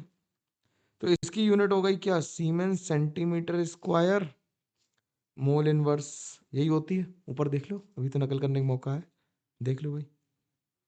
Siemens centimetre square mole inverse अभी कहीं लिखी थी ना हम लोगों ने, इसकी यूनिट लैम्डा एम की ये रही, है ना। नकल करने का मौका पेपर में नहीं होगा, ध्यान रखना। मैं तुम्हें दिखा दिया कि यही है। ठीक है, इज इक्वल टू ए हो गया और रूट सी की वैल्यू हो गई, रूट सी का जो हो गई यूनिट कितनी हो गई? मोल पर लीटर की पावर 1/2। ठीक, तो ये आ गई ए की जो यूनिट आ जाएगी वो आ जाएगी सीमन सेंटीमीटर स्क्वायर मोल की पावर माइनस 3/2 और लीटर की पावर 1/2। तो आंसर जो आ जाएगा वो 2 आ जाएगा। ठीक है, सिंपल है, ज़्यादा मुश्किल नहीं, क्योंकि रूट सी के साथ ए जो था यही तो स्लोप था। ठीक, अगला क्वेश्चन देखते हैं। अगला कह रहा है विच of the following statement is not correct about the rusting of iron. Rusting of iron के लिए कह रहा है coating of iron surface by tin prevents rusting, सही बात है। Even if the coating is repealing of ना, कोटिंग गई तो फिर रस्ट तो होगा ही होगा, ये तो गलत ही लिख। The pH lies above 9 to 10, 9 और 10, rusting of the iron does not take place, basic medium में रस्टिंग नहीं होती, ये बात सही है। डिजॉल्व्ड एसिड्स ऑक्साइड जैसे SO2 और NO2 in water act as a catalyst for the process, बिल्कुल वो एसिडिक सोल्यूशन बनाएंगे तो ऑक्सीडेशन को प्रमोट करेंगे। ठीक है, rusting of iron is envisaged as setting up the electrochemical cell on the surface of iron object, बिल्कुल ठीक बात है, ये तो पहले ही आंसर गलत है। अब हम लोगों को बात करनी है बैटरीज की। बैटरीज के ऊपर भी सवाल आया है तो उसे भी देखना जरूरी हो जाता है, क्योंकि लोग बैटरीज को ही इग्नोर कर देते हैं। बैटरीज के लिए क्या कर रहा है? बैटरीज हैव वन और more than one cell connected in series. ठीक है, function of battery is to convert electrical chemical energy into electrical energy. Battery should be light weight compact और उसका वोल्टेज टाइम के साथ वेरी नहीं करना चाहिए। टाइप्स ऑफ बैटरी कौन सी होती हैं? प्राइमरी बैटरी और सेकेंडरी बैटरी। प्राइमरी बैटरी किसमें होती है? जिसमें रिएक्शन केवल एक बार होती है and over a period of time they becomes dead.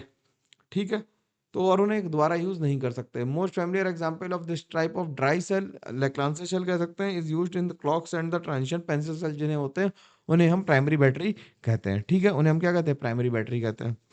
Cell में क्या होता है? सेल में होता है एनोड जो होता है वो जिंक का बना होता है। ये बिल्कुल एनसीईआरटी की लाइन है, मैंने अपने मन से नहीं लिखी है। तुमने नहीं पढ़ी, अगर पढ़ी है तो कमेंट करके बताओ, नहीं पढ़ी तो पढ़ लो। एनसीईआरटी से भी पढ़ लेना, मैं तो कहता हूँ एनसीईआरटी से भी पढ़ लेना इसे पढ़ने से। ठीक है, एनोड जो होता है वो जिंक का बना होता है। Cathode is made up of graphite surrounded by the powder paste of MnO2 and C. अगर किसी ने तुमने बैटरी को पूछ के देखा हो बचपन में, खुरापाती रहे हो तुमने, तो उसके अंदर काले काली चीज निकलती है ना, वो यही MnO2 और कार्बन होता है। स्पेस जो होता है उसे फिल करते हैं किससे? मॉइस्ट पेस्ट ऑफ NH4Cl और ZnCl2 से। तो Zn सॉलिड का ऑक्सीडेशन होकर Zn2+ बन जाता है और MnO2 रिड्यूस होके MnOOH बना देता है, और जो अमोनिया निकल रही थी इसमें वो Zn कॉम्प्लेक्स के फॉर्म में एब्जॉर्ब कर लेता है। इसका सेल पोटेंशियल 1.5 वोल्ट के लगभग होता है और ये फिगर बना हुआ है, इस पे हमें कोई ज्यादा तवज्जो देने की जरूरत है नहीं। मरकरी सेल क्या होते हैं? This type of cell is used in low current devices like hearing aid and watches. ये बात इंपॉर्टेंट है, ध्यान रखना। मरकरी सेल को हम लोग किसमें यूज करते हैं? वॉचेस और हियरिंग एड्स में यूज करते हैं। It consist of zinc amalgam as anode and a part of HgO and carbon as cathode. ठीक, इलेक्ट्रोलाइट जो है वो KOH और ZNO का पेस्ट है। तो ZnHg amalgam OH minus ZNO बनाया और 2 इलेक्ट्रॉन निकले, और HgO ने वाटर के साथ उन 2 इलेक्ट्रॉन्स को ऐड कर लिया, तो मरकरी लिक्विड में कन्वर्ट हो गया। और ध्यान रखना, मरकरी लिक्विड बन रहा है तो ये जो जो बटन सेल होते हैं इन्हें चूसना नहीं होता है ना। ठीक, खा लो मरोगे, ध्यान रखना। पर सेकेंडरी बैटरी कौन सी होती है? जो रिचार्जेबल बैटरी होती है। सेकेंडरी बैटरी जो रिचार्जेबल बैटरी है उसका सबसे अच्छा एग्जांपल जो होता है वो क्या होता है, मतलब वो अपनी जो इन्वर्टर वाली बैटरी है वो है, और ये मल्टीपल साइकिल्स में चल सकती है। मतलब कि गुड सेकेंडरी सेल कौन सा होगा? जो अंडर को जाएगा किसमें? Large number of charging and discharging cycles में जा सकता है। ठीक, मोस्ट इंपॉर्टेंट सेकेंडरी सेल कौन सा होता है? लेड स्टोरेज बैटरी होता है। लेड एनोड होता है, grid of lead packed with PbO2 act as cathode. ठीक है, 38% solution of H2SO4 is used as an electrolyte. PbS की रिएक्शन SO4 से कराई, PbSO4 प्लस 2 इलेक्ट्रॉन बना। कैथोड में PbO2 SO4 और H प्लस के साथ रिएक्शन हो गया, क्या बन गया? PbSO4 और H2O बन गया। These reactions are for discharging of, जो ध्यान रखना, ये डिस्चार्जिंग चार्जिंग के लिए कैथोड और एनोड का नेचर क्या होगा? बदल जाएगा। तो कैथोड पे क्या हो रहा था? रिडक्शन, PbO2 किस में कन्वर्ट हो गया? PbSO4 में, और एनोड पे Pb कन्वर्ट हुआ PbSO4 में। ठीक, तो reactions are reversed and PbSO4 on anode and cathode is converted into Pb and PbO2 respectively। Reaction reverse हो जाएंगी। ठीक, फ्यूल सेल में क्या होता है? फ्यूल सेल जो हम लोग आजकल हाइड्रोजन सेल से कह रहे हैं कि पानी बनेगा, पानी बनेगा, तो इससे क्या आएंगे? इधर से हाइड्रोजन आएगी, इधर से ऑक्सीजन आएगी, और बीच में एक मेम्ब्रेन लगा देंगे जो एनोड और कैथोड के बीच में पानी से निकलता रहेगा। कार्बन की मेम्ब्रेन होगी, और लेफ्ट साइड में लगा देंगे एनोड पे प्लेटिनम रोडियम कैटलिस्ट यूज करेंगे स्प्लिटिंग ऑफ हाइड्रोजन के लिए। ठीक, तो एनोड पे क्या होगा? हाइड्रोजन ऑक्साइड से रिएक्शन करके वाटर बनाएगी, और कैथोड पे ऑक्सीजन रिड्यूस होकर O2 माइनस बनाएगी। ठीक, aqua solution, this is a polymer electrolyte membrane which allows only the proton to pass through it, और इसका पेटेंट है, इसके बारे में ज्यादा जानकारी उपलब्ध नहीं है किसी को भी। ठीक है, इसमें पेटेंट होते हैं, नहीं तो हर कोई नहीं बना लेगा। ठीक, अब बात कर लेते हैं थोड़ी सी कंडक्टोमेट्रिक टाइट्रेशंस पे। कंडक्टेंस जो होता है, कंडक्शन जो होता है आयंस का, वो किस पे डिपेंड करता है? चार्ज पे। जितना चार्ज ज्यादा होगा उतना कंडक्शन ज्यादा होगा, साइज जितना छोटा होगा उतना कंडक्शन ज्यादा होगा, और हाइड्रेशन जितना कम होगा उतना कंडक्शन ज्यादा होगा। एक्सटेंट ऑफ हाइड्रेशन कंडक्टिविटी के इनवर्सली प्रोपोर्शनल है, और हाइड्रेशन आयनिक मोबिलिटी के इनवर्सली प्रोपोर्शनल है, हाइड्रेशन साइज के इनवर्सली प्रोपोर्शनल है, हाइड्रेशन चार्ज के डायरेक्टली प्रोपोर्शनल है। ठीक है, ये सिंपल सिंपल बातें। हाइड्रेशन के बारे में सारी जानकारी केमिकल बॉन्डिंग से लेके इनऑर्गेनिक में बहुत जगह हम लोगों ने कर रखी है, तो अभी इसे छूने का कोई मतलब नहीं है। तो हाईएस्ट कंडक्टिविटी किसकी है? H प्लस आयन की, उसके बाद है OH माइनस आयन की, और बाकी फॉलो करते हैं। ग्रोथस मैकेनिज्म में क्या होता है कि वाटर जो हम लोगों ने मान लो विनेगर चाटा, तो वही वाला प्रोटॉन जो एसिटिक एसिड में था वो तो पेट में नहीं जाता। ये क्या करता है? ये PCET कर लेता है, प्रोटॉन कपल्ड इलेक्ट्रॉन ट्रांसफर करता है। मतलब कि इस प्रोटॉन को लेने के लिए ये हाइड्रोजन यहाँ गया होगा, तो ये इधर आ गया, ये इधर आ गया, ये इधर आ गया, तो एक चेन बन जाती है, और प्रोटॉन का ट्रांसफर विद इन सेकेंड्स, तो बहुत बड़ा नंबर है, माइक्रो सेकेंड्स या पिको सेकेंड्स में हो जाता है। ठीक, टाइट्रेशन कर्व में मान लो स्ट्रॉन्ग एसिड और स्ट्रॉन्ग बेस को अगर हमने टाइट्रेट किया NaOH के साथ, तो HCl में NaOH डाला, तो HCl में कंडक्टेंस सबसे ज्यादा, वाटर का कंडक्टिविटी होगी कम, तो क्या होगा? एक बार कंडक्शन कम होता जाएगा, एक पॉइंट पे जाके रुकेगा, और फिर NaOH की वजह से बढ़ने लगेगा, और जहां पे वो मिनिमम होगा उसे हम क्या कहेंगे? इक्विवेलेंस पॉइंट आ गया। ठीक, AgNO3 में पहले कितने आयंस थे? 2 आयंस थे। KCl डालने पे भी 2 ही आयन आ रहे हैं, और AgCl तो प्रेसिपिटेट हो गया। तो पहले क्या होगा? कंडक्टेंस ऑलमोस्ट सेम रहेगा, और फिर इंक्रीज करेगा, क्योंकि अब फर्दर इंक्रीज हो रहा है K प्लस और Cl माइनस आयंस का। ठीक है, तो इस तरह के कंडक्टेंस टाइट्रेशन भी हम लोग कर लेंगे। और ये हम लोग लास्ट क्वेश्चन देख रहे हैं, कह रहा है कि हमें लिस्ट को मैच करना है। ठीक है, अब लेक्लांसे शेल क्या होता है? लेक्लांसे शेल तो यार अपना डेनियल शेल वाला लेक्लांसे शेल है। तो पहले का आंसर तो हमें पता है कि क्या है? 4 है। ठीक, मरकरी सेल को हेरिंगाइट्स में यूज करते हैं, तो डी का 2 है। तो डी का 2, 1 का 4 एक ही ऑप्शन में दे रखा, तो आंसर 4 मार्क कर देंगे। तो बी का क्या हो जाएगा? बी का 3 हो जाएगा। रिचार्जेबल बैटरी, और फ्यूल सेल कन्वर्ट्स करता है कंबशन इनटू इलेक्ट्रिकल एनर्जी में। ठीक है, वाटर का कंबशन हो रहा है, हाइड्रोजन का कंबशन हो रहा है ना ऑक्सीजन के साथ ट्रीट करके। तो इस तरह से ये भी हम लोगों ने इलेक्ट्रोकेमिस्ट्री के भी श्योर शॉर्ट को कंप्लीट कर लिया। होपफुली तुम्हें पसंद आया होगा। कितना हेल्पफुल है कमेंट करके बताना, और लाइक और शेयर करके जरूर बताना है। शेयर जरूर करना है, सब्सक्राइब जरूर करना है चैनल को, है ना यार। मतलब लोग, मेरे को दिख रहा है 50% लोग सब्सक्राइब ही नहीं कर रहे हैं, 50% ही लोग सब्सक्राइब कर रहे हैं, मेरे को एनालिटिक्स में दिखा रहा है। तो यार भैया सब्सक्राइब कर दो, कौन सा पैसा खर्च हो रहा है उसमें, है ना। ठीक है, चलो मैं कोशिश कर रहा हूँ कि क्वालिटी एजुकेशन तुम्हारे पास तक पहुंचती रहे। ऑल द बेस्ट, खूब पढ़ाई करते रहो, और हम लोग जरूर सेलेक्ट होकर दिखाएंगे। ठीक है, चलो मिलते हैं, तब तक के लिए thank you very much, take care, bye bye.